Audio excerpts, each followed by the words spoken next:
Selamat siang para netizen dimanapun kita berada, salam inspirasi bagi kita semua. Momen Prabowo peluk Anies Baswedan usai resmi jadi presiden ya. Resmi kemarin dilantik Prabowo sebagai seorang presiden. Secara etika dan politik Prabowo sangat luar biasa dan bisa diapresiasi begitu kan. Kenapa? Ya, bisa merangkul Anies Baswedan, memeluk Anies Baswedan dan bahkan ya dalam sambutannya ya yang terhormat kepada Anies Rashid Baswedan. Dengan penyebutan seperti itu, saya kira ini menarik sekali dalam dunia politik bahwa Prabowo dengan Anies Baswedan sebenarnya tidak ada masalah begitu kan. Berbeda dengan si Gibran, keluarga Jokowi, terah Jokowi begitu mulai Kaisang, Kahiyang, terus kemudian Bobby yang diteriaki uhui di situ menandakan menandakan bahwa masyarakat sudah melek pada dunia politik. Ya, saya kira Jokowi juga yang malu begitu kan ya. Saat detik-detik akhir seorang Jokowi sudah lengser di situ, sudah pulang ke Solo, masih saja ya bagi-bagi kaos, masih saja terah seorang Jokowi masih masih dikatakan dan sebagainya. Anies Baswedan ya justru mendapatkan pelukan dari seorang Prabowo. Ini sangat luar biasa sekali. Tapi saya masih pesimis hari ini bahwa di kementerian seorang Prabowo ini begitu kan ya. Ya ada 17 kementerian dari seorang Jokowi yang diborong oleh seorang Prabowo. Hampir berapa persen? 50%.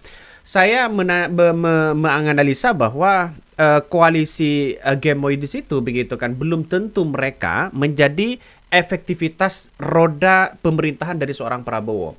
Karena mereka berbenturan, nanti undang-undangnya berbenturan. Membentuk kabinet baru di situ atau membentuk kementerian baru di situ membutuhkan anggaran yang begitu fantastis begitu kan. Saya kira inilah yang kemudian ada penambahan-penambahan yang kemudian dilakukan oleh seorang Prabowo. Nampaknya Prabowo terkesan bagi-bagi jabatan.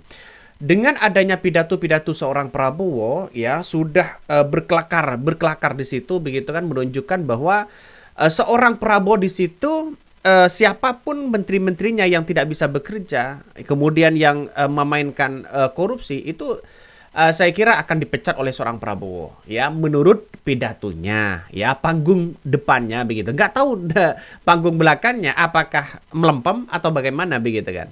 Tapi yang jelas bahwa satu-satunya yang kemudian dipeluk oleh seorang Prabowo di situ adalah Anies Baswedan ini begitu kan. Ini sangat sangat luar biasa kalau menurut saya bahwa sosok Prabowo ini menandakan bahwa dengan siapapun mereka mengayomi begitu kan karena Anies Baswedan yang datang di situ begitu dipeluklah oleh seorang Prabowo. Ya menandakan ayolah kita bersatu, ayolah kita bersatu, ayolah kita bersatu. Saya kira ini bagus begitu kan ya untuk demokrasi ke depan. Saya melihat bahwa Anies Baswedan dan Prabowo ketika 2017 bagaimana Partai Gerindra mengusung Anies Baswedan di pilkada DKI Jakarta begitu dan memenangkan kontestasi itu. Tapi satu sisi kenapa di 2000 kemarin begitu kan 2000 berapa begitu ada nuansa-nuansa membenturkan antara Anies Baswedan dan Prabowo dan pada waktu itu gagal begitu kan ya.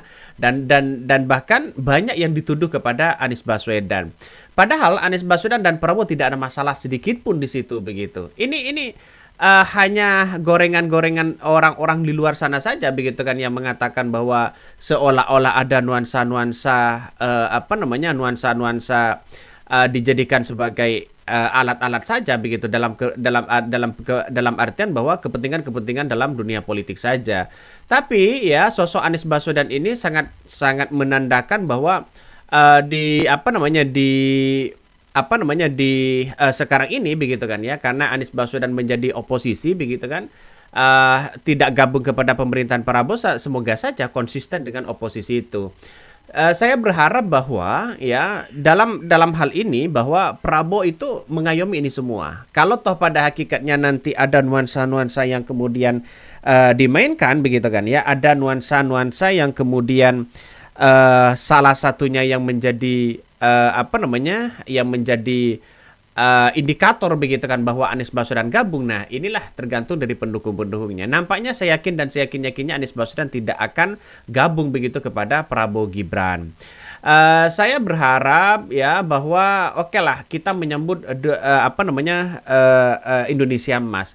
Tapi saya sampai hari ini masih pesimis begitu kan, ya masih pesimis apa yang kemudian dilakukan oleh seorang Prabowo ini, karena saya tidak yakin betul bahwa menteri-menteri yang gemuk di situ ya tidak efisiensi untuk bisa melakukan di pemerintahan seorang Prabowo. Kenapa? Ya karena terlalu banyak kementerian-kementerian ya. Kalau sudah banyak terlalu kementerian-kementerian seperti itu, ini kan menandakan ada sesuatu yang kemudian bertabrakan nantinya. Coba contohnya di Amerika. Di Amerika itu 15 kementerian. Bisa mengurusi dalam negeri, bisa mengurusi luar negeri, dan sebagainya. Di Cina ada 21 lembaga kementerian. Dan juga itu efektif begitu kan ya. Dan di Indonesia sekarang ada penambahan berapa kementerian di situ. Saya kira kementerian gemuk ini menandakan bahwa seorang Prabowo nantinya begitu kan ya. Kalau berpidato memang tegas, semuanya tegas. Tapi apakah ini akan ditindak atau bagaimana? Ya, saya berpikir bahwa dan menganalisa bahwa ya mungkin untuk sementara untuk ngapusi Jokowi mungkin bisa saja. Ya, kementerian-kementerian kesayangan Jokowi diambil semua, tapi suatu waktu begitu kan. Dari 100 hari kepemimpinan seorang Prabowo tidak ada efektivitas. Saya kira nanti akan dipecat satu persatu ya. Saya berharap kementerian itu jangan terlalu banyak biar tidak tabrak ini ya, bertentangan dengan ini, bertentangan dengan itu. Ada Menkumham ya, yang kemudian ada Kementerian HAM ya, ada juga di situ begitu kan. Saya kira kenapa kok tidak disatukan, dan ini menjadi pertanyaan besar begitu kan ya. Dan bahkan satu sisi coba baca komentar-komentar dari netizen ya ketika Anies Baswedan dipeluk oleh seorang Prabowo. Nih ya komentarnya. Anies kan anak emasnya Prabowo. Kemarin jadi rival untuk memendung banteng. Dan lucunya orang-orang yang dulu menghujat Prabowo masuk jaring semua. Tinggal nunggu takdirnya aja. Besok mau gimana? Bisa jadi entar jadi wakil kan nggak tahu. Ya bisa saja begitu kan ya. Bahkan ya beginilah kontestasi ya, berangkulan setelah selesai. Tapi semoga saja tidak ada dendam di antara mereka. Saya kira tidak begitu ya. Nggak tahu kalau pendukung-pendukung seorang Jokowi ya, nggak tahu lagi. Kalau pendukung Prabowo saya kira jauh begitu. Prabowo tahu susahnya jadi Anies, dibegal sana-sini sama Mulyono. Ya, tapi dengan adanya pelukan Prabowo kepada Anies Baswedan ini menandakan ayolah kita bersatu, ayolah kita bersatu. Kira-kira kan seperti itu logikanya, begitu ya. Coba kita baca, ini beritanya ini cukup menarik. Momen Prabowo peluk Anies Baswedan resmi jadi presiden. Betapa luar biasanya sosok Anies Baswedan ya. Prabowo Subianto menyalami para tamu undangan usai dilantik jadi presiden. Begitu turun di mimbar, ia berkeliling sejenak dan menyempatkan diri menjabat tangan dengan beberapa tamu. Ia juga bersalaman dengan Anies Baswedan serta seteru politiknya pada Pilpres 2024. Sebelum bersalaman, Anies memberikan hormat kepada seorang Prabowo. Prabowo tak membalas hormat tersebut, tapi ia langsung menjabat tangannya lalu menepuk-nepuk pundaknya. Kedua terlibat perbincangan singkat. Prabowo terus menggenggam tangan Anies, juga menunjuk ya dada Anies sambil berpisah. Tak hanya Prabowo, Mayor Teddy sang ajudan juga ikut bersalaman dengan Anies Baswedan. Tak lama berselang giliran ya Gibran Rakabuming Raka yang bersalaman dengan Anies Baswedan. Gibran juga terlihat mengucapkan beberapa patah kata ke Anies Baswedan.